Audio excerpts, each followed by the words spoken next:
네, 안녕하세요. 웹파트 9주차 강의를 맡게 된 조하상입니다. 네, 이번 시간에는 데이터 패칭과 컴포넌트의 생명주기에 대해서 배워보겠습니다. 이번 시간에 저희는 서버와의 통신을 중점적으로 배우게 될 텐데요. 서버와의 통신을 할 때 사용하게 되는 것이 바로 이 AJAX입니다. AJAX는 자바스크립트를 이용해 서버와 브라우저가 비동기 방식으로 데이터를 교환할 수 있는 통신 기능인데요. 바로 이 비동기 방식을 사용하기 위해서 AJAX를 쓰는 겁니다. 왜냐하면 비동기 방식을 이용하면 데이터를 불러올 때 웹페이지를 새로 고치만 하지 않고 효율적으로 불러올 수 있어요. 즉, 필요한 부분만 불러올 수 있기 때문에 효율적이죠.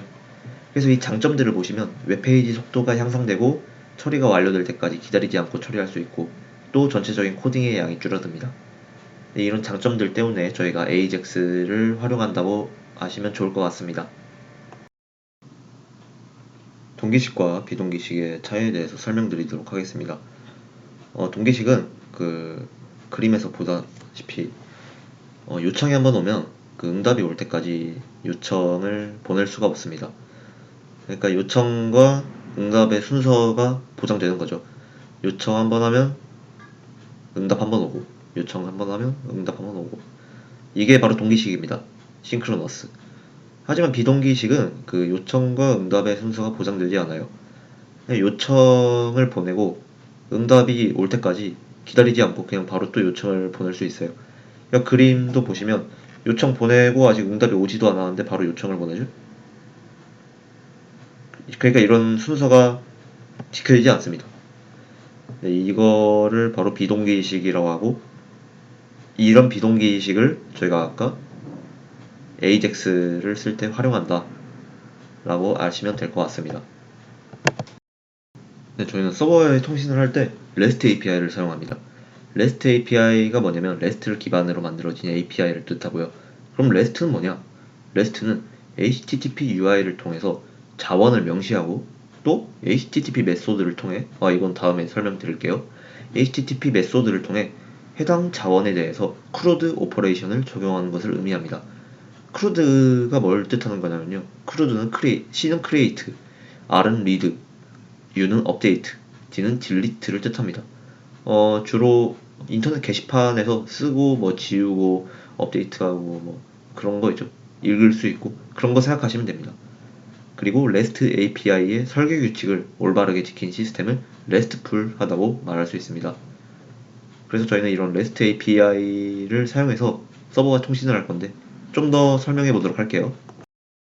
네, 제가 방금 REST API에 대해서 설명드렸는데 설명드리다가 URI라는 단어를 설명드렸을 거예요. URI가 뭐지 싶으신 분들을 위해서 설명드릴게요. URI는 인터넷상의 리소스, 즉 자원 자체를 식별하는 고유한 문자열 시퀀스를 뜻합니다. 비슷한 거 있죠. URL은 많이 들어봤을 거예요. URL이 곧 주소 아닌가 싶으실 텐데 URL은 네트워크상에서 통합 자원의 위치를 나타내기 위한 규약입니다. 그러니까 URI는 네이버 주소를 떠올려 볼게요. www.naver.com이 있죠. 그거는 URI입니다. 그러니까 이제 네이버라는 이런 자원을 식별할 수 있는 거죠. 근데 이제 URL은 www.naver.com으로 그것만으로 URL이 되진 않아요. 왜냐면 웹페이지 주소에 접속하기 위해서는 저희가 물론 입력해서 들어갈 때는 www만 쳐도 들어가지는데 근데 그 앞에 프로토콜도 같이 써줘야 돼요. 원래는 HTTPS인지 HTTP인지 물론 저희가 직접 입력할 때는 그거를 자동으로 인식해서 넣어주긴 하지만 원래는 그것도 써줘야 돼요. 이 프로토콜이 있어야 바로 위치를 나타낼 수 있습니다. 따라서 이 HTTPS도 같이 써주는 게 바로 URL입니다. 그래서 정리하자면 이렇게 쉽게 한 줄로 정리할 수 있는데 URI는 이제 자원을 식별하는 문자열 시퀀스, 그러니까 식별자고요. URL은 식별자에다가 그 프로토콜을 합친, 그러니까 위치를 나타낼 수 있는 그런 주소를 바로 URL이라고 합니다. 그러면 모든 URL은 URI겠죠? 하지만 그 URI가 URL이 되는 것은 아닙니다. 프로토콜이 없는 URI도 있으니까요. 그래서 이렇게 알기 쉽게 그림으로 나타낼 수 있는데 이 www.1 그리고 이제 상세 주소들을 나타내는 것이 바로 URI이고요. 식별자. 그리고 이 프로토콜까지 나타내는 게 바로 URL이라고 알 수 있습니다. 네, 이런 차이 알아두시면 좋을 것 같습니다. 그래서 REST API를 어떻게 활용하냐면요. 저희 클라이언트에서 HTTP 메소드를 통해서 이제 백엔드한테 요청을 합니다. 이제 데이터 조회를 할 거면 get을, 뭐 데이터를 보낼 거면 post를, 지울 거면 delete를. 그래서 보내면 이제 백엔드에서 우리의 요청을 듣고 처리를 해줍니다. 그리고 처리를 해주고 그리고 그 요청의 그 리스폰스 요청을 되돌려줘요.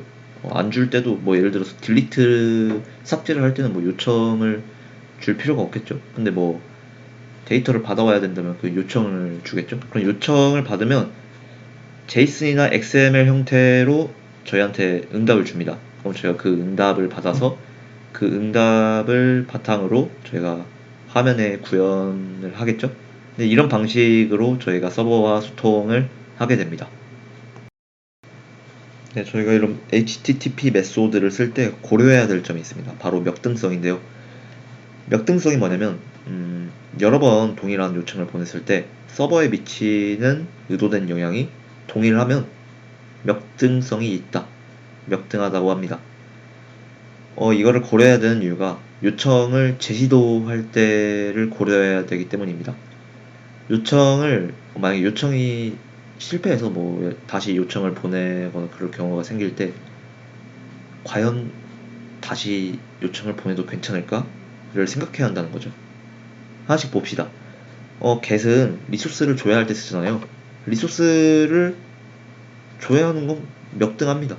뭐 쉽게 생각해봐도 같은 요청을 여러 번 호출해도 같은 결과를 보여주니까요. 그냥 조회만 하는 거니까. 그래서 이 get은 뭐 계속 재시도해도 상관없습니다. 근데 이제 포스트는 생성 또는 처리하는 건데 리소스를. 근데 이거를 여러 번 호출하면 새로운 리소스가 계속 생성되거나 호출 결과가 또 달라질 수 있기 때문에 이거는 이제 또 명등하지 않습니다. 그래서 요청을 재시도할지 말지는 이때 좀 고려를 해봐야 되고요. 그리고 풋은 리소스를 대체하는 건데 전체적으로 대체한다고 했잖아요. 그러니까 그냥 계속 대체를 해도 그냥 계속 같은 결과만 나오겠죠. 그러니까 명등하다고 할 수 있고, 그리고 패치는 응답을 일부 수정한다고 했잖아요. 일부를 추가하는 것도 패치입니다. 그러면 계속 재시도를 하면 계속 추가가 되면서 좀 바뀔 수 있겠죠. 의도했던 거와 다르게. 그래서 명등하지 않고요. 그리고 딜리트는 뭐 이거 뭐 하나 지운다고 하면 이제 계속 삭제해도 그냥 같은 거 없어진 상태에서 또 딜리트 한다고 해봤자 뭐 바뀌는 게 없으니까. 그래서 명등하다고 볼 수 있습니다. 그래서 이런 명등성을 HTTP 메소드를 활용할 때 고려를 해주셨으면 좋겠습니다. 네, 그래서 알려드렸던 거고요. 네, 알아두셨으면 좋겠습니다. 네, 저희는 이제 서버에서 통화를 할 때 자바스크립트의 패치 함수를 사용하게 됩니다. 패치 함수를 사용할 때는 이런 문법을 사용하게 되는데요.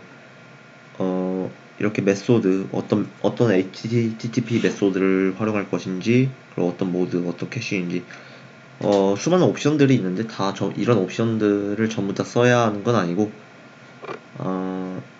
써야 하는 것만 쓰면 됩니다. 이건 전부 모든 옵션을 써가지고 좀 많아 보이는데, 쳐낼 거 다 쳐내고, 하나씩 천천히 보도록 할게요. 네, 그래서 간단하게 나타낸 형태는 이렇게 됩니다. 이렇게 패치하고 파라미터로 URL이랑 옵션을 주고, 그리고 then 해서 리스폰스는 뭐 응답을 뭐 어떻게 처리할지 해주고, 그리고 이 캐치는 만약에 에러가 뜨면 에러는 어떻게 처리해줄지. 네, 그래서 첫 번째 인자로는 그 API의 URL, 그리고 두 번째 인자로 옵션 객체를 받고, 그 옵션에는 HTTP 메소드, HTTP 헤더, HTTP 바디 등을 설정해 줄 수 있고요. 그리고 응답 객체로부터는 이제 응답이 오면 그 응답을 어떻게 해줄 건지 그걸 설정할 수 있습니다. 그 API 호출이 성공했을 때는 여기 then이죠. then 이 경우에는 이 응답 리스폰스 객체를 리졸브하고 실패했을 때는 캐치죠. 에러를 이 예외 객체를 리젝트 해준다. 이런 구조라는 걸 알아두시면 될 것 같습니다. 네, 그럼 이제 패치 예시를 보겠습니다. URL이랑 옵션으로 두 개가 나뉜다고 했죠? 일단 이렇게 백엔드가 여기로 보내라고 아마 알려줄 거예요. 그 URL을 여기다 써주면 되고요. 여기서는 메소드를 포스트로 하기로 했네요. 아마 백엔드에 뭔가를 보내나봐요. 그리고 헤더 쓰시면 되고, 그리고 바디에다가 지금 포스트니까 무엇을 보낼지, 어떤 데이터를 백엔드한테 보낼지 쓰면 됩니다. 근데 여기 json.stringify라고 되어있죠. 여기 이메일과 패스워드를 그 제이슨으로 바꿔서 이제 백으로 보낸다는 겁니다. 그리고 이렇게 보내고 나면 이제 응답이 와요. 리스폰스가 와요. 이 응답을 response.json으로 제이슨으로 바꿔줘. 이 응답을 제이슨으로 바꿔주고, 그리고 이 바꿔준 거를 봤는데 이게 로그인이잖아요. 로그인을 하면 토큰을 받기로, 응답으로 토큰을 받기로 했나봐요. 그래서 만약에 이 토큰이 있으면 이 토큰을 로컬 스토리지에 보관한다. 이런 내용이었습니다. 네, 이렇게 예시를 한번 살펴봤고요. 네, 저희가 그냥 패치 함수도 사용하지만 그 서버에 통신을 할 때 엑시오스라는 라이브러리도 많이 사용합니다. 엑시오스가 뭐냐면 프로미스 API를 활용하는 HTTP 비동기 통신 라이브러리인데요. 패치 함수와의 차이는 일단 문법적인 차이가 있습니다. 제가 두 개를 갖고 왔는데요. 먼저 get 요청부터 보죠. 엑시오스로 get 요청을 하면 그냥 엑시오스.get 하고 API 붙이고요. 그리고 리스폰스 응답 데이터 처리해주고 에러 처리해주고 뭔가 간단하죠?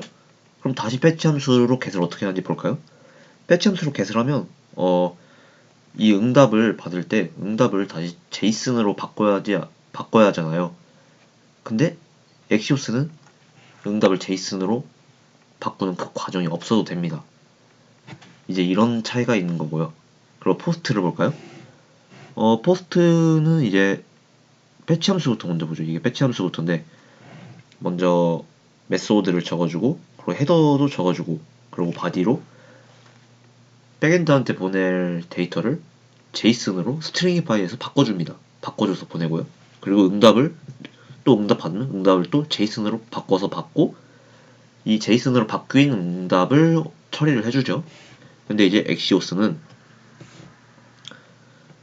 그냥 스트링이파이 하지 않고 그냥 바로 보내면 돼요. 바로 보내도 되고, 그리고 아까처럼 응답도 제이슨으로 바꿀 필요 없이 그냥 바로 처리하면 되고, 그리고 헤더도 명시적으로 쓰지 않아도 되고, 이런 편리함 때문에 사람들이 엑시오스를 쓰는 것 같습니다. 또 다른 차이도 있는 것 같은데 그거는 여러분들께서도 찾아보시면 좋을 것 같습니다. 뭐 인스턴스를 쓰거나 해서 엑시오스를 좀 더 편하게 쓰는 방법이 있는데, 네, 더 알아보시면 좋을 것 같습니다. 예, 그럼 이제 유즈 이펙트에 대해서 배워보겠습니다. 유즈 이펙트가 뭐냐면 리액트 컴포넌트가 렌더링 될 때마다 특정 작업을 실행할 수 있도록 하는 훅입니다. 그러니까 유즈 이펙트는 렌더링 될 때마다 실행을 할 수 있게 하는데, 그럼 언제 쓰이느냐? 저희가 어떤 홈페이지에 들어가면 서버로부터 데이터를 받아와야 되잖아요. 틀자마자. 그럼 어떻게 할까요? 유즈 이펙트를 쓰면 맨 처음에 렌더링이 되면 유즈 이펙트 함수 안에다가 그 API 요청을 넣어 놓습니다. API 요청을 넣어 놓고 get을 하든 뭐 포스트를 하든 뭐 받아오면 그 렌더링이 될 때 그 데이터를 받아와서 저희가 화면으로 볼 수 있겠죠. 일단 기본 형태부터 볼게요. 기본 형태는 펑션과 뎁스 이렇게 인자가 두 개 있는데, 펑션은 수행하고자 하는 작업, 그리고 뎁스는 배열인데, 배열은 비어있는 배열일 수도 있고 안에 특정 값이 있을 수도 있습니다. 이게 값이 있냐 없냐에 따라 차이가 있는데요. 먼저 빈 배열이면 마운트 될 때만 실행됩니다. 뭔 뜻이냐? 맨 처음에 이 페이지에 들어갔을 때, 유저 이펙트가 있는 곳에 들어갔을 때 그때 맨 처음에만 실행되고, 그리고 그 뒤로는 실행되지 않는다는 거죠. 그 대신 이 빈 배열 안에 뭐가 들어간다면, 뭐 여기서 네임이 들어갔다고 했잖아요. 그럼 이제 여기는 맨 처음 렌더링 될 때마다 유저 이펙트 안에 있는 작업이 실행되고, 또 네임이 바뀔 때마다, 업데이트 될 때마다 이 유저 이펙트 안에 있는 작업이 실행됩니다. 그래서 뭐가 어떤 변수나 뭐 그런 게 바뀔 때마다 어떤 작업을 실행하고 싶다 그러면 배열 안에 이 네임 같은 값을 넣어주면 되는 거죠. 예, 그리고 생명주기에 대해서 배워보겠습니다. 어, 컴포넌트는 세 가지 과정을 거쳐서 생명주기를 가지는데요. 바로 생성, 업데이트, 제거. 이 과정을 통해서 생명주기를 가집니다. 리액트는 컴포넌트를 크게 두 개로 나눌 수 있는데요. 클래스 컴포넌트와 함수형 컴포넌트. 근데 이 두 개가 각각 생명주기를 다루는 방법이 다릅니다. 뭐 클래스 컴포넌트는 그냥 일반적인 라이프 사이클 메소드를 활용하고요. 그리고 함수형 컴포넌트는 훅을 활용해서 생명주기를 컨트롤합니다. 훅이 뭐냐고요? 바로 다음 장에서 설명해 줄 건데, 아까 전에 말씀드렸던 유저 이펙트도 훅이라고 할 수 있습니다. 여기 화면에 보면 생명주기에 대한 이런 설명이 나오는데요. 뭐 생성될 때 컨스트럭터가 있고 get derived state from props, 그리고 뭐 이런 과정이 있다, 렌더링 될 때. 네, 그래서 이거는 한번 보시면 좋을 것 같습니다. 네, 그래서 훅이 뭔지 한번 알아보겠습니다. 아까 설명드렸지만 훅이 뭐냐면 함수형 컴포넌트에서 리액트 스테이트와 생명주기 기능을 연동을 할 수 있게 해주는 함수입니다. 그래서 저희는 훅을 활용해서 이제 생명주기를 컨트롤할 수 있게 된 건데요. 이 훅에는 두 가지 원칙이 있습니다. 바로 첫 번째, 최상위에서만 훅을 호출해야 합니다. 그러니까 뭐 반복문, 뭐 if문 안에서나 뭐 중첩된 함수 내에서는 훅을 실행할 수 없습니다. 아마 하려고 하면 뭐 오류가 날 수도 있습니다. 예, 뭐 ESLint 그런 데서 막을 거고요. 그리고 두 번째로 리액트 함수 컴포넌트에서만 훅을 호출해야 하고, 일반 자바스크립트 함수에서는 훅을 호출해서는 안 됩니다. 이 좀 알아두셨으면 좋겠고요. 그래서 훅이 뭐가 있느냐? 훅이 많습니다. 일단 유즈 스테이트가 있고요. 유즈 스테이트는 저희가 좀 전에 배웠죠. 근데 지금 생각을 해보면 유즈 스테이트를 통해서 저희가 상태들의 생명 주기를 관리할 수 있었죠. 그렇지 않나요? 초기값, 초기값도 만들고, 이거 저희가 그 스테이트를 셋하는 함수 할 때마다 이 상태가 바뀌고, 이거를 저희가 유즈 스테이트를 통해서 컨트롤 했잖아요. 그러니까 이 유즈 스테이트랑 훅을 통해서 저희가 상태를 관리한 겁니다. 상태의 생명 주기를 관리한 겁니다. 그리고 유즈 이펙트를 통해서도 관리했고요.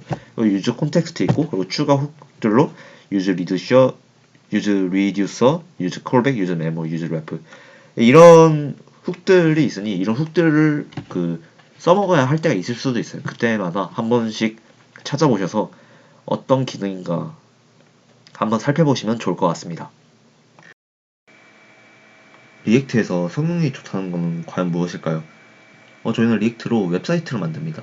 웹사이트에서 성능이 좋다는 건 아마 뜨는 속도가 빠르면 성능이 좋다고 사람들이 생각하겠죠? 즉, 렌더링 속도가 빠르면 사용자는 성능이 좋다고 생각할 것입니다. 저희가 이런 예시로 이런 화면을 만든다고 생각해 볼게요. 옆에는 사이드바가 있고, 그리고 그 오른쪽에는 제목과 본문, 그리고 본문 밑에는 댓글이 있다고 생각해 볼게요. 그러면 이 화면을 어떻게 렌더링 할까요? 여러 가지 방식이 있습니다. 먼저 첫 번째로 모든 데이터가 로드되기 전까지 로딩 상태를 보여주고, 한꺼번에 이 세 개, 사이드바, 본문 댓글, 이 세 개를 한꺼번에 보여준다고 쳐봐요. 그러면 이제 로딩 스피너가 돌아가고 3초 뒤에 보여준다고 쳐볼게요. 한꺼번에 보여주니까 3초 동안 사용자는 아무것도 못 보겠죠? 그리고 두 번째로 사이드바가 로딩되기 전까지 로딩 상태를 보여주고 사이드바를 먼저 렌더링합니다. 그러니까 이 사이드바를 먼저 렌더링하고, 그리고 두 번째로 가운데 핵심 파트를 보여주기 위한 데이터가 로드되기 전까지 로딩 상태를 또 보여줍니다. 그리고 또 로드되면 렌더링합니다. 그래서 이거예요. 그 사이드바 보여주기 전까지 로딩하다 사이드바 먼저 보여주고, 그러고 그 뒤에 오른쪽 화면들 보여준다고 이제 로딩 상태 뭐 스피너 같은 거 보여주다가 이 시간 지나면 이거 보여주고, 아까 1번보다는 시간이 1초 더 걸리죠. 왜냐면 사이드바를 먼저 보여주고 그리고 이 오른쪽 거를 보여주기로 했으니까요. 하지만 4초 걸리지만 사용자들은 사이드바 아무래도 먼저 보이니까 그 먼저 좀 기다리는 게 덜 지루하겠죠. 그리고 다른 방법도 있습니다. 그리고 세 번째로 가운데 핵심 파트를 보여주기 전까지 로딩 상태를 보여주고, 데이터가 로딩되면 사이드바와 코멘트는 여전히 로딩 상태를 보여줍니다. 그러니까 이거죠. 아까 두 번째 방법은 사이드바 먼저 로딩했다면 이번에는 중요한 부분, 타이틀과 디스크립션, 그러니까 제목과 본문 먼저 보여줍니다. 그리고 나머지는 로딩 상태로 놔두고요. 그리고 사이드바 로딩되면 렌더링하고, 코멘트 데이터 로딩되면 렌더링하고. 그래서 이 렌더링 방식은 5초가 걸립니다. 그 제목과 본문 보여주는데 2초, 그리고 사이드바 1초, 그리고 코멘트 2초. 그래서 총 5초가 걸립니다. 근데 이게 가장 오래 걸리지만 그래도 이 렌더링을 쓰는 게 좋을 수도 있어요. 왜냐면 가장 중요한 부분인 제목과 본문을 먼저 보여주니까요. 이렇게 다 차이가 있는데, 그러면 과연 어떤 방식을 쓰는 게 좋을까요? 이거는 그때그때 상황마다 뭐 개발자가 어떤 걸 선택할지에 따라 다르다고 봅니다. 각자 다 장단점이 있어요.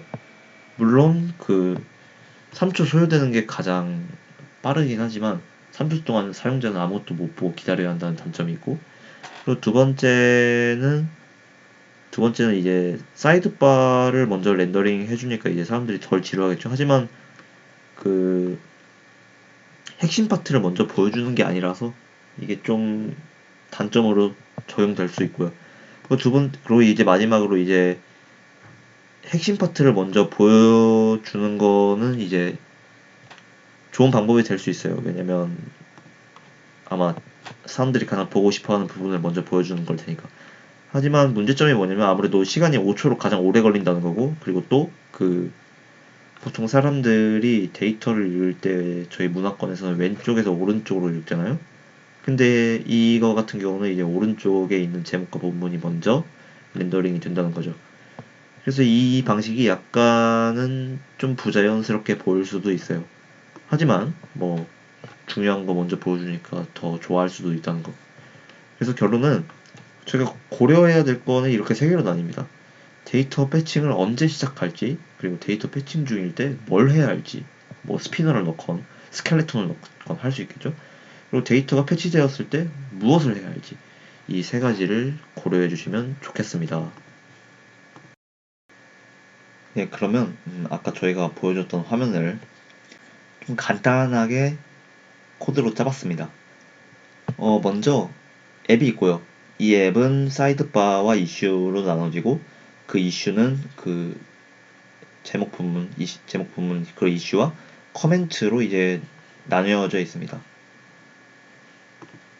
그리고 커멘트는 이렇게 코드가 되어 있는데, 이제 코멘트에서 이제 데이터를 한번 받아와 왔습니다.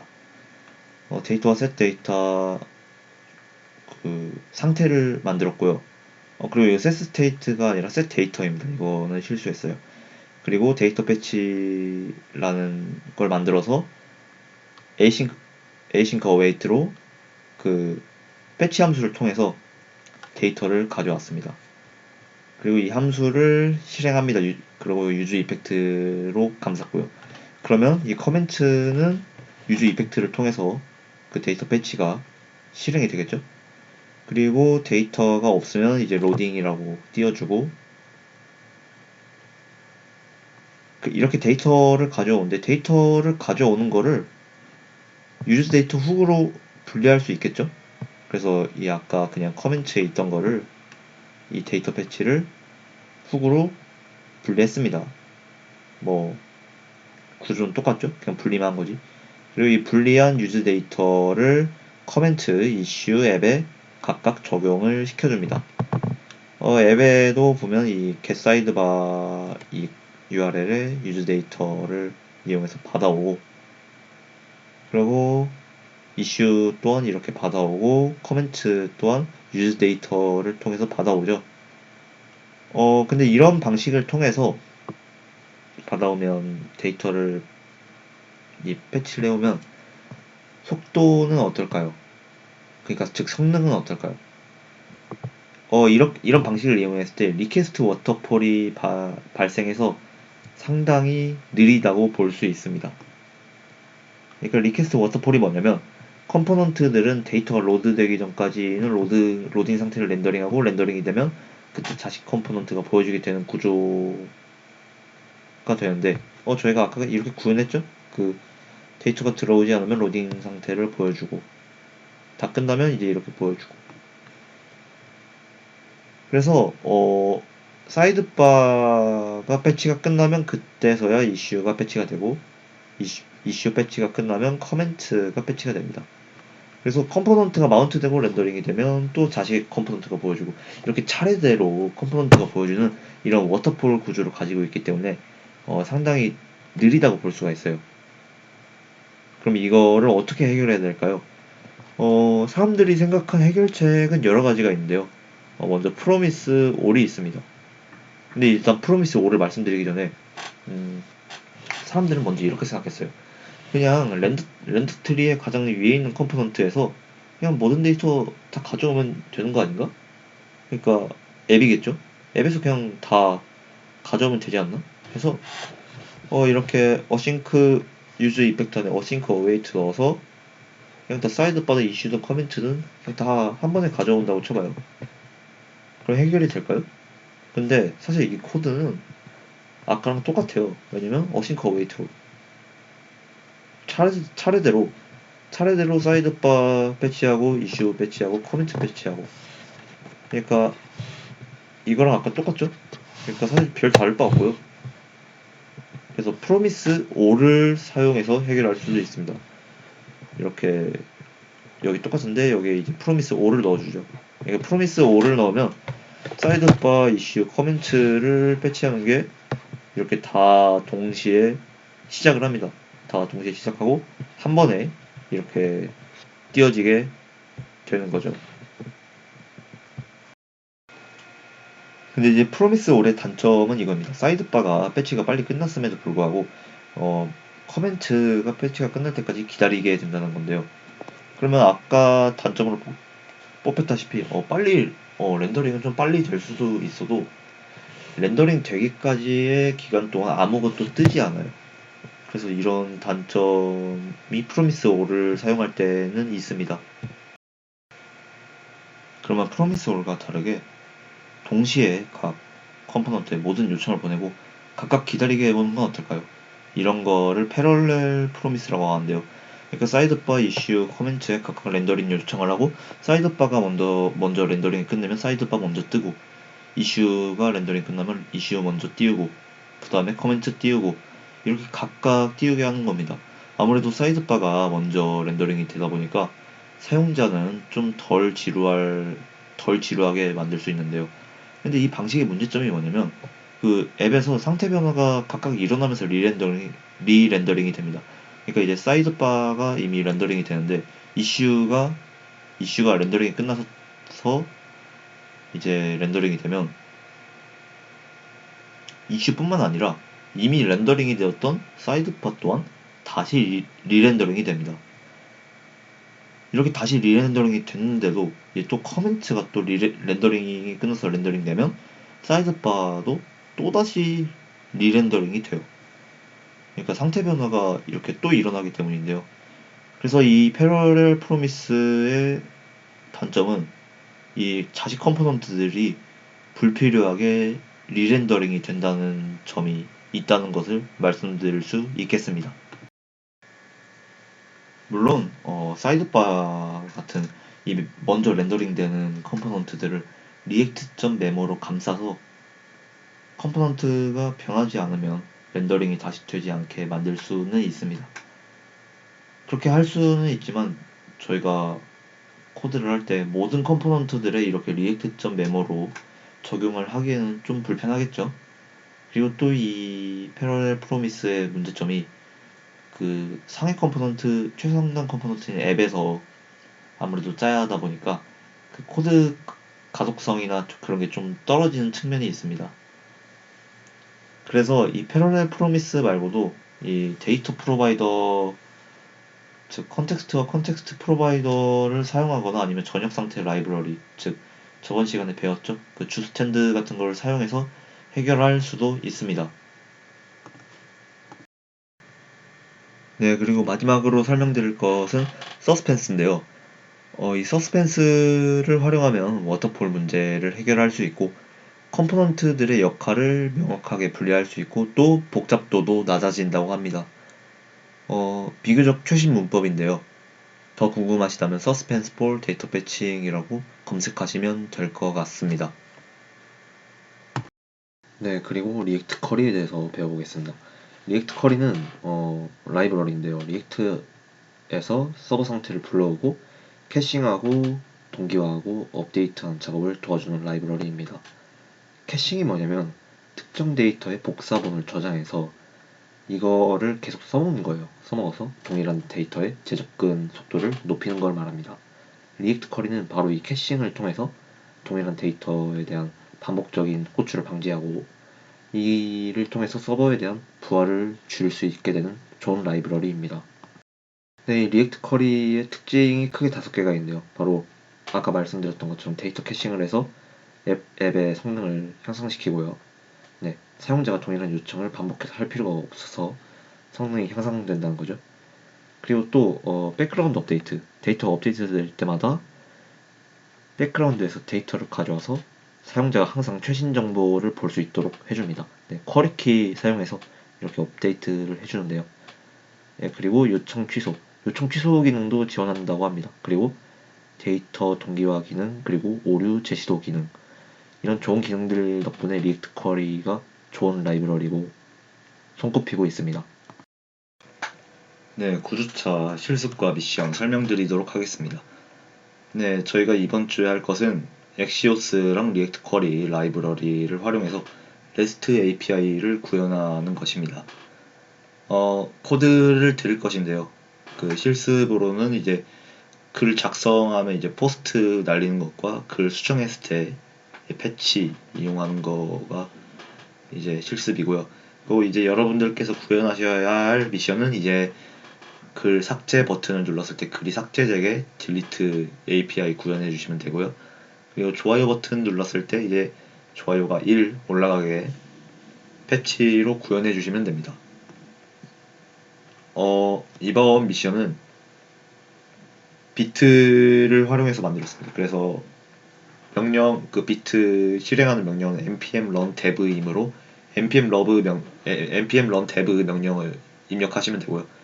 그리고 제이슨 서버도 활용하기 때문에 터미널을 또 하나 여셔서 이거와 같이 제이슨 서버 여는 명령어를 입력하셔서 제이슨 서버를 오픈해 주셔야 그 db.json에 접근을 해서 이제 제대로 사이트를 이용하실 수 있으니까 네, 이거 명령어 사용하셔서 열어주시면 될 것 같습니다.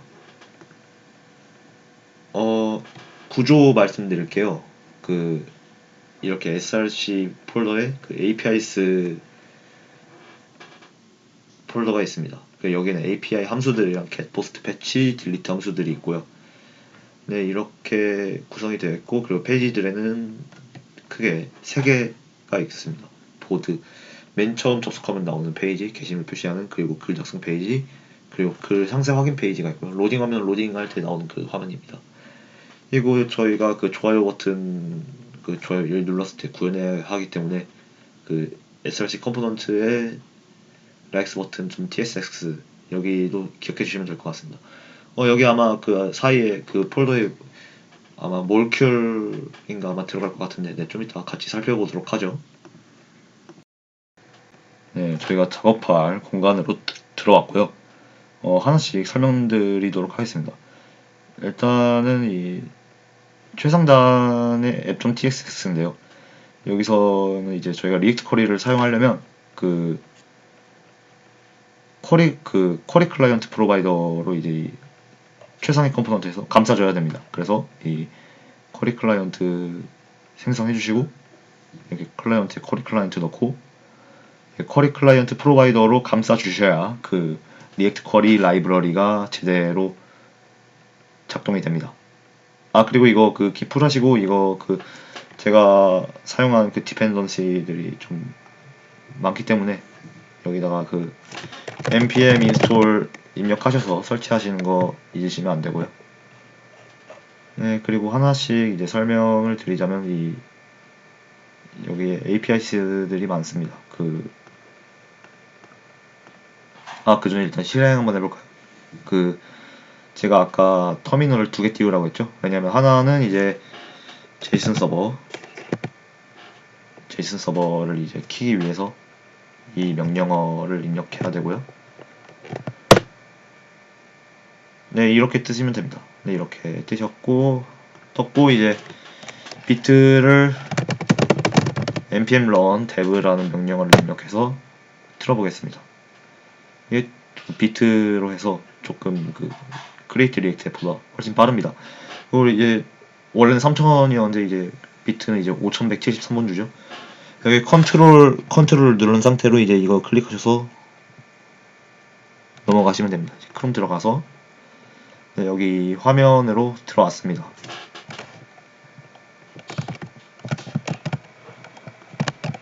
들어왔고 이제 여기서 이제 저희가 보여드릴 것은 이제 여기 이렇게 테스트가 있고 여기 안에 들어간 컨텐츠 페이지로 들어갈 수 있죠. 여기에 이제 아이디가 있고요. 이거 UUID로 만든 거고요.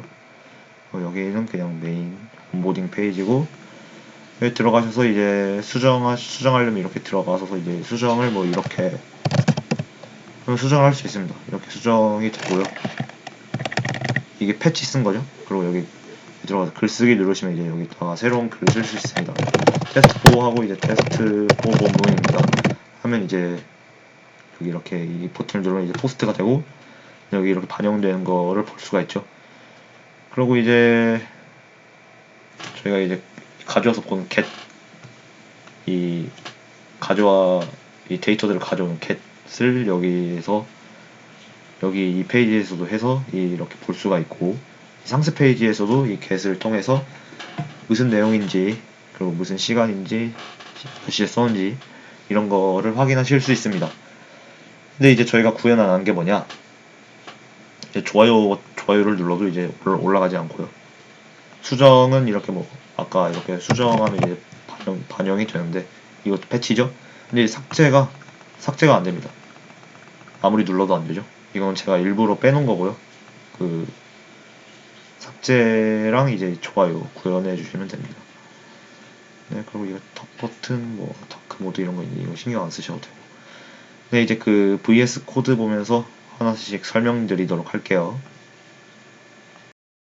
일단 들어오시면 그 src 파일에 APIs라는 이제 폴더가 있습니다.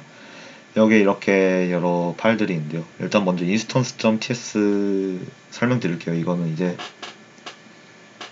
엑시오스 기능 중에 하나인데 엑시오스 기능 중에 하나가 인스턴스를 생성할 수 있습니다.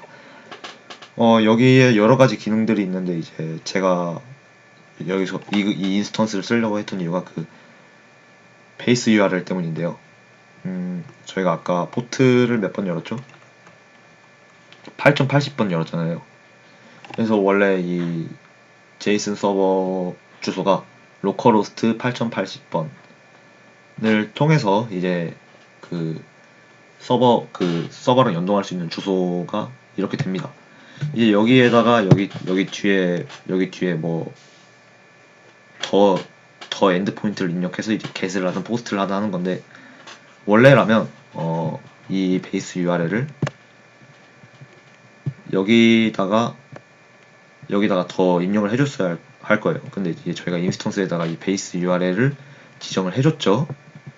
그래서 지정해준 상태에서 이 instance.get을 하니까 이것까지 입력을 안 해줘도 이제 자동으로 베이스가 되니까 그 뒤에 엔드포인트만 써주면 되니까 훨씬 더 편리하다. 그래서 인스턴스를 써줬습니다.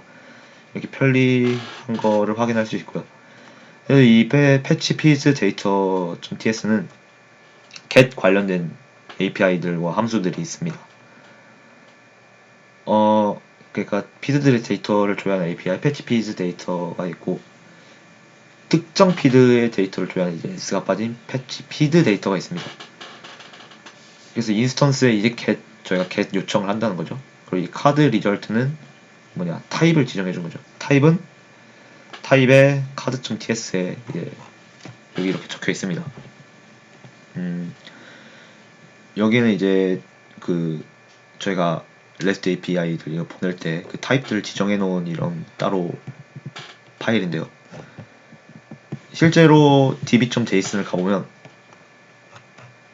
이런 형태로 되어 있습니다. 이런 타입들을 지정해줘야 저희가 지금 타입스크립트를 쓰고 있으니까 이 타입들을 줘야 이제 잘 인식을 해서 보내지겠죠.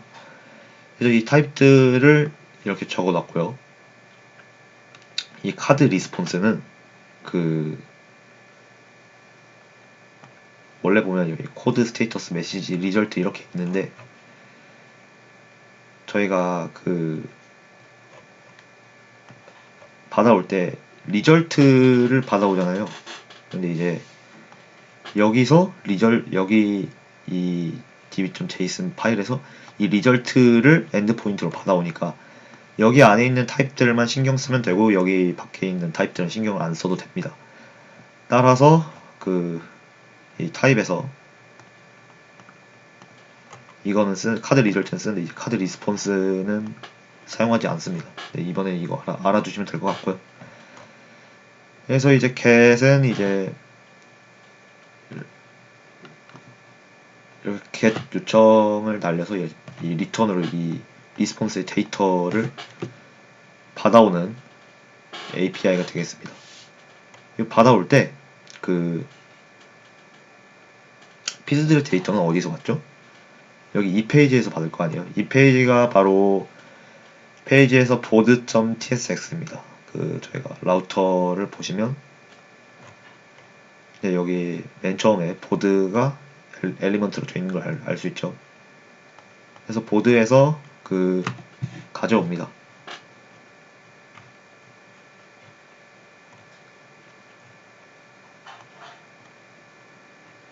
이 가져오는 함수는 이제 use piece data query인데요. 이 유즈 쿼리문, 리액트 쿼리의 유즈 쿼리문을 써서 구현을 했습니다. 데이터는 피즈 데이터로 하고 로딩 중일 때는 이즈 피즈 데이터 로딩이라고 써져 있고요. 그래서 이 쿼리 키랑 쿼리 펑션을 입력해줘야 되는데, 쿼리 키가 뭐냐? 이제 쿼리 키를 이게 패치 피즈 데이터를 입력을 하셔야 되는데, 쿼리 키 잠시만요. 쿼리 키가 제가 쿼리 키와 쿼리 펑션에 대해서 주석을 더 적어왔습니다. 쿼리 키는 이제 캐시에서 데이터를 찾는 데 사용되고요. 이 같은 쿼리 키, 예를 들어서 이 패치 피즈 데이터를 같은 쿼리 키를 갖고 있으면 같은 이제 데이터를 공유합니다. 이게 제가 아까 리액트 쿼리를 쓰는 이유가 이제 데이터를 캐싱해서 더 성능을 높이기 위해 쓴다라고 했는데, 이 같은 쿼리 키를 가지고 있으면 같은 거를 캐싱한다라고 알아두시면 될 것 같고요. 그리고 쿼리 키가 변경될 때마다 리패칭이 일어납니다. 그래서 여기 키에 있는 이 내용이 바뀔 때마다 이제 다시 리패칭이 일어나서 이제 데이터가 보이는 게 바뀌게 된다. 그래서 쿼리 키에 뭘 넣느냐가 중요합니다. 이제 어떤 변수나 그런 게 바뀔 때마다 이제 다시 화면이 다시 렌더링 리패칭 돼서 보이게 하고 싶다. 그럼 쿼리 키 안에 관련된 내용을 넣어주시면 됩니다. 그래서 쿼리 키 중요하고요. 그리고 이 뒤에 쿼리 펑션은 쿼리 함수를 설정합니다. 이 함수가 API 호출을 담당하는데, 아까 제가 입력했던 이 패치 피즈 데이터를 저희가 받아오려고 쓰는 거죠. 이 데이터를 겟할 때 이 API를 써야 되기 때문에 이거를 호출하기 위해서 여기다가 작성해 주시면 됩니다. 그리고 이거 두 개의 데이터, 피즈 데이터, 이즈 피즈 데이터 로딩을 리턴해 주시고, 다시 이거를 사용하는 보드로 넘어가셔서 여기 이것들을 유즈 피즈 데이터 쿼리 이거를 통해서 받아주시면 됩니다. 이건 언제 쓰냐? 그 데이터가 로딩 중이면, 아까 로딩하면 제가 아까 만들었다고 했죠. 이거 리액트 스피너 라이브러리를 사용해서 받아왔는데, 그래서 로딩 중일 때는 이 로딩 화면을 리턴하면 되고요. 이 피드 데이터를 이제 저희가 받아왔잖아요. 이 받아온 거를 저희가 이 뷰 화면에서 이제 전달을 해주면 됩니다. 참고로 이 CSS는 이 프로젝트에서는 그 테일윈드 CSS를 활용했고요. 따로 CSS 폴더 만들지 않아도 되고, 이 테일윈드 CSS만의 이 약간 좀 압축된 문법들을 활용하면 됩니다. 그래서 이 피드 데이터를 여기 피드 에이리어에 전달을 해줍니다. 프롭스로 전달해줘서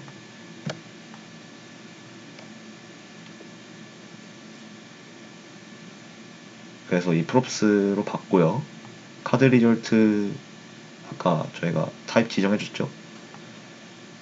그리고 이것도 배열이니까 배열 뒤에 붙여주고요. 그래서 이 피드 데이터의 내용이 있다, 0보다 크다 그러면 이렇게 매핑을 해서 이렇게 받아오면 되고요. 그리고 만약에 0보다 0이다, 쓴 글이 없다 그러면 아직 글이 없습니다 라고 출력하게 만들었습니다. 그리고 아까 컨텐트는 이제 아이디로 접근할 수 있게 이렇게 내비게이트 활용해서 적어줬고요. 그래서 이렇게 get 하나 했고요. 그리고 특정 피드의 데이터 조회할 때는 이제 여기 저희가 이제 그래서 컨텐츠 들어갈 때 여기에서 가져오는 건데, 아까 제가 여기 들어갔을 때 살짝 로딩하면 뜨는 거 보였나요? 아까 그게 예, 아주 살짝 보였는데 그거 활용한 겁니다. 그래서 이것도 보시면 특정한 피드의 데이터 조회하는데 여기는 이제 아이디가 들어가 있죠. 그 바로 밑으로 이 아이디를 받아야 되기 때문에 이제 여기 받아왔고요. 그리고 엔드포인트도 또한 이제 저희가 리절트 뒤에 아이디를 입력해서 엔드포인트를 이제 따로따로 지정을 해줬습니다. 그래야 각각에 대해서 접근을 할 수가 있을 테니까. 그래서 이것도 비슷하고요. 예, 쿼리 키랑 쿼리 펑션 안에다가 이제 피드 아이디 넣어줬고, 그리고 이제 이거는 이제 컨텐츠로 가봅시다. 컨텐츠에 가서 일단 저희가 유즈 파람스 저번 주차에 배웠죠. 그래서 유즈 파람스를 통하여 그 URI에 있는 아이디를 가져왔습니다. 그러니까 뭐냐, 여기 있는 이 아이디를 가져왔다는 거죠. 그래서 이 아이디를 넣어주고 이 느낌표를 넣어줘야 이제 오류가 나지 않도록. 그래서 아까랑 비슷하게 이렇게 피드 데이터를 받아오고, 네, 여기가 이제 다른 것들이 섞여서 좀 내용이 긴데, 그래서 이 피드 데이터를 여기 수정 중에 할 때 이렇게 전달해줘서 여기 안에 있는 내용들을 보여주게 해줍니다. 네, 그리고 이제 저희가 get을 살펴봤으니 이제 포스트를 알아보죠. 여기 메인에 오시면 글쓰기 버튼이 있습니다. 여기다 아무거나 써볼까요? 테스트 50 테스트 50의 본문입니다. 이렇게 쓰고 포스트 날려볼게요. 네, 여기 밑에 생기는 거 볼 수 있죠? 시간도 현재 시간이네요. 그래서 이렇게 안에도 이렇게 잘 작성이 되어 있는 걸 알 수 있습니다. 포스트 어떻게 했냐, 일단 아까 이 화면이 글쓰기 화면이 write.tsx고요. 여기 write라고 쓰는 거 보이시죠? 여기 API스에 use content submit mutation, 이게 글 작성 포스트 훅입니다. 네, 쿼리 클라이언트 인풋 해주시고요. 아까 get이랑은 살짝 문법이 다릅니다. 여기선 저희가 use mutation을 씁니다. 그러니까 포스트, 딜리트, 패치, get 말고는 이제 use mutation을 활용하는데요. 이제 mutation 펑션과 on success로 날리는데, 뭐 실패했을 때도 쓸 수 있는데 뭐 그건 나중에 생각하기로 하고요. mutation 펑션에 이제 새로운 데이터는 이제 아까 카드 리절트 네 이거 주고요. 여기다가 그 포스트로 이제 어디다 보낼지 엔드 포인트 저희 리절트죠 지정해주고, 그리고 거기다가 저희가 포스트 보낼 데이터 뉴 데이터를 여기 두 번째로 적어줍니다. 성공하면 그 쿼리 클라이언트 invalidate queries 이 쿼리 키를 적어주는데, 이게 뭐냐면 이제 그 쿼리를 다시 가져와서 쿼리 키에 해당하는 쿼리를 다시 가져와서 다시 재렌더링 될 수 있게, 그래서 그 화면에 바로 보일 수 있게 가져오는 구문입니다. 네, 그래서 성공하면 이 코드 입력해서 렌더링해서 화면에 보이게 하는 겁니다. 그리고 뮤테이션 리턴 해주고, 이 유즈 컨텐트 서브 및 뮤테이션을 이제 라이트에서 가져옵니다. 이런 호출해서 컨텐트 서브 및 뮤테이션 객체를 생성하고요. 그리고 제목이랑 본문은 이제 뭐 상태를 써줘야 되니까 이제 상태 지정해서 이제 만들어줘야 되니까 지정해주고요. 제목 변경 함수, 본문 변경 함수 있고요. 그리고 이거 제목은 인풋이고 본문은 텍스트 에어리어인 거 유의해 주시고요. 그리고 제출 함수 안에다가 이 아까 만들어준 컨텐트 서브 및 뮤테이션을 넣고 거기다가 점 뮤테이트를 입력해 주셔야 합니다. 점 뮤테이트를 넣어주시고 여기 가로를 감싼 뒤에 뭐를 넣어야 할지, 아까 뉴데이터 넣어줘야죠. 뉴데이터. 이 뉴데이터에 내용을 적어줍니다. 아이디는 고유해야 되니까 UUID 넣어주고요. 그 타이틀이랑 바디는 아까 이 상태들, 이 제목, 본문 넣어주고, 그리고 타임은 이제 시간은 현재 시간, 이제 데이트 아까 선언했죠. 여기 넣어주는데 이제 그 포맷 데이트라는 이제 양식으로 넣어줬고요. 포맷 데이트는 유틸스의 포맷 데이트라는 걸로 만들어졌고요. 이 포맷 데이트 함수로 이제 좀 표시하기 편하게 만들어졌고요. 뭐 작성자나 뭐 댓글 수 이거는 뭐 그냥 고정시켜놓고, 라이크 카운트는 미션이죠. 일단 영어로 해놨습니다. 이 요청 보내고 이제 글 다 쓰면 이제 메인 화면으로 옮겨가게 해놨습니다. 그래서 인풋에다가 이렇게 아까 상태들이랑 이런 거 넣어놓고, 이 샌드 아이콘이 있죠. 샌드 아이콘이 뭐냐 이겁니다. 그 매터리얼 UI로 구현했는데, 이거를 누를 때 핸들 라이팅 서브밋이 실행되게, 그러니까 실행되게 연결을 해줍니다. 그러니까 즉 뭔 뜻이냐면 이 훅을 만들고 이 훅을 이용해서 객체를 생성합니다. 이 객체에다가 뮤테이트 하는 거를 이제 제출, 이제 클릭을 했을 때 작동이 되는 함수에다가 넣어줍니다. 그래서 클릭을 하면 이 뮤테이트를 하겠죠. 그래서 이런 구조입니다. 다시 한번 이거 만들고 객체 선언하고, 그러고 눌렀을 때 작동하는 함수에다가 점 뮤테이트로 넣어주기, 새로운 데이터를, 그리고 내비게이트로 이동하기. 네, 이 방식입니다. 해볼까요? 아까 해봤나요? 기억이 안 나는데. 네. 새로운 예시 2. 그래서 이거 누르면 작성이 되고 이동되는 거 볼 수 있죠. 네, 이런 방식으로 만들었습니다. 그리고 이제 컨텐트에 들어가면 수정 버튼이 있어요. 수정하면 이렇게 뜨고, 이렇게 누르면 수정이 된다고 했죠. 수정은 뭘 쓸까요? 패치를 씁니다. 일부분만 수정하는 거기 때문에 이제 패치를 쓰고요. 수정을 하는 거는 이제 여기서 유저 컨텐트 에딧 뮤테이션 DS입니다. 아까 그 포스트를 썼잖아요. 포스트를 했을 때 그 문법과 상당히 유사합니다. 똑같이 이제 유즈 뮤테이션 써가지고 뮤테이션 펑션이랑 온 서섹스 입력해 주시면 되고요. 이번에는 패치를 사용해 주신다는 거, 그리고 그 개별 글들에 대해서 이제 접근을 해야 되기 때문에 엔드 포인트가 리절트의 이제 리절트의 ID 값을 사용합니다. 여기 dbjson 보시면 이제 ID 값이 각각 따로 있죠. 여기 각각 이 리절트의 ID들에 대해서 접근을 해줘야 되기 때문에 그 엔드포인트가 이렇게 ID를 더 붙여서 접근할 수 있게 해줍니다. 여기도 뉴 데이터로 입력할 수 있게 해줬고요. 여기다 이제 수정 성공한 쿼리 다시 가져와서 재렌더링 되게 invalidate queries 넣어주고요. 그리고 이거는 컨텐트에서 쓰니까 content.tsx로 들어갈게요. 여기 들어가면 이제 id는 유즈 파람스로 가져오고, 이제 수정 중일 때랑 아닐 때랑 이제 컨텐츠가 바뀌기 때문에 일단 수정할 때 제목들, 본문들, 이거 수정 중인지 상태들 선언해주고요. 제목 수정 함수, 본문 수정 함수, input 텍스트 에리어 다른 거 아까 알려드렸고요.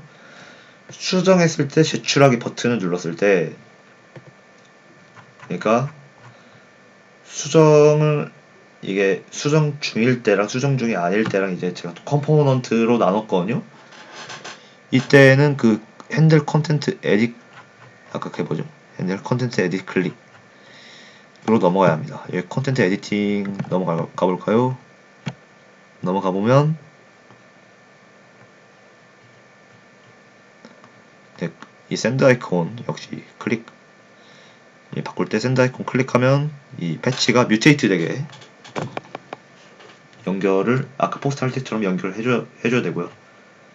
그래서 이거 상위 콘텐츠로 넘어가서 수정 버튼, 그 제출하기 버튼 눌렀을 때 여기도 역시 뮤테이트, 그러니까 피드 데이트가 있을 때 뮤테이트를 해서 그 바뀌는 게 뭐죠? 제목이랑 본문은 바뀌는데 뭐 나머지 아이디, 타임, 뭐 작성자 그런 거 그대로기 때문에 그냥 점점점 해서 그대로 남겨주고, 이 타이틀만 바꿔주는 걸로 합니다. 에디트 타이틀, 에디트 마이, 아까 상태 선언해준 거죠. 그리고 이거를 뮤테이트를 해주고요. 그리고 이제 편집 중인 거를 이제 벌스로 해줘서 이제 다시 편집이 아닌 화면으로 돌아가야 하기 때문에 이 함수 이 상태를 이제 벌스로 지정해줍니다. 이 어싱크 어웨이트로 이제 차례차례대로 실행하게 만들어주고요. 그리고 아까 수정 버튼을 눌렀을 때는 이제 수정 중이라고 이제 상태로 true를 바꿔주고, 또 아까 제목이랑 본문을 이제 가져와 줘야 되기 때문에, 그러니까 그대로 여기 있는 거 그대로 가져와 줘야 되기 때문에 상태로 이거 두 개 API로 받아온 거 넣어줍니다. 그래서 이렇게 나눠줬고요. 구현되는 것까지 보여드렸습니다. 이제 미션 설명드릴게요. 여기 콘텐츠 들어가면 뭐 아까 제가 수정도 보여드렸는데 삭제가 되면 좋겠죠. 삭제가 되면 여기서 삭제가 되면 이제 여기로 넘어가고 여기서 보이지 않게, 즉 어떤 효과냐, db.json에서 아까 만든 거 이거를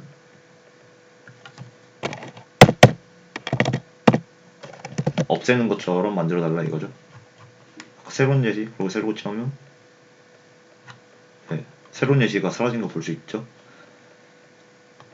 그래서 어떻게 하면 되느냐, 미리 만들어 놨어요. user content delete mutation.ts. 여기서 글 삭제하면 이제 delete mutation 훅을 구현해 주시면 됩니다.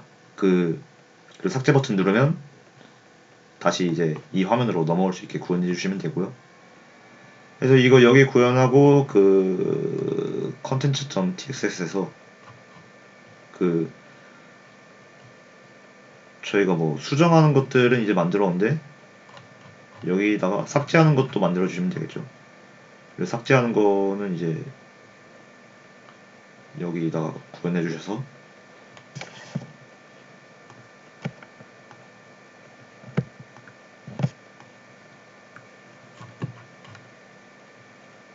이미 여기 만들었죠? 여기 온클릭이 비어있네요. 여기 온클릭에다가 들어갈 함수를 구현해 주시면 되겠습니다. 그 패치랑 딜리트랑 문법이 상당히 비슷하다고 했어요. 그러니까 아까 수정을 제출하기 버튼을 눌렀을 때는 이제 await에 mutate해서 뭐 해줬죠. 근데 지울 때는 이제 안에 뭐 내용은 없어도 될 것 같고, 네, 여기에다가 삭제하는 거 작성해 주시면 될 것 같습니다. 엄청 어렵지는 않을 거예요. 삭제, 그리고 삭제하는데 이제 참고하셔야 될 게, 이거랑 상당히 이제 비슷하게 쓰시면 될 것 같은데, 엔드포인트가 특정 게시물을 삭제해야겠죠? 그러면 엔드포인트를 이거를 쓰면 좋겠죠. 아무래도 아이디를 쓰면 좋을 것 같은데, 네, 이것도 생각하셔서 구현해 주시면 될 것 같습니다. 아이디. 네. 그리고 여기 들어가면 좋아요 버튼이 있어요. 이거 누르면 이제 올라가고 쉽게 만들고 싶거든요. 좋아요 버튼은 어디에 있냐면요. 여기서 다 끌게요. 다 끄고 여기 컴포넌트에 들어오시면 몰큘에 라이스 버튼이 있어요. 만들어 놨거든요. 이 좋아요 계속 상태도 만들어 놨고, 여기 온클릭이 비어 있죠.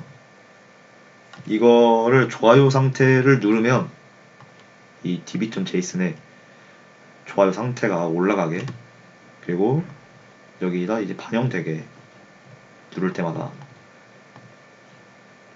해주시면 되겠습니다. 뭐 한 번만 누르게 제한하실 뭐 그럴 필요 없고요. 그냥 누를 때마다 올라가게 구현해 주시면 됩니다. 그래서 이 구현은 유즈 컨텐트 미리 만들어 놓은 유즈 컨텐트 라이크 뮤테이션에다가 구현해 주시면 되고요. 패치 쓰면 됩니다. 그래서 APIs 유즈 여기 구현하고 몰큘의 라이스 버튼에다가 구현해 주시면 됩니다. 그러니까 이 라이스 버튼이 컨텐츠에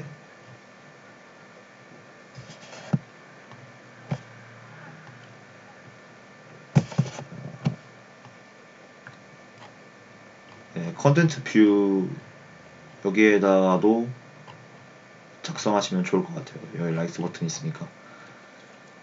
그래서 이거가 아마 딜리트보다는 어려울 것 같긴 합니다. 근데 이제 엄청 어려운 건 아니고요. 패치가 이미 하나 있었죠, 저희가. 이 유저 컨텐츠 에딧 뮤테이션. 그래서 여기 있는 것도 이제 참고하셔서 좋아요도 구현해 주시면 될 것 같습니다. 네, 그래서 이렇게 이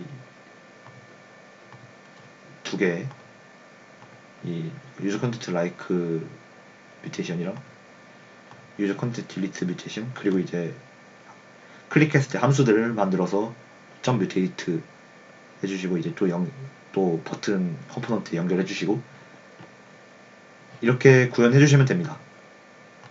그래서 이 관련 내용들도 이 PPT에 적어놨으니까 확인해주시면 될 것 같고요. 네, 그래서 이번 주차 미션은 이렇게 구성되어 있습니다. 이게 어려울지, 이게 어떻게 다가오실지는 저도 아직은 잘 모르겠네요. 이게 약간 빈칸 툴키처럼 되어 있어가지고. 아무튼 이제 저희가 9주차까지 달려왔는데, 지금까지 굉장히 수고하셨고, 이번 주 미션도 잘 해주시면 감사하겠습니다. 네, 지금까지 강의 봐주셔서 감사합니다.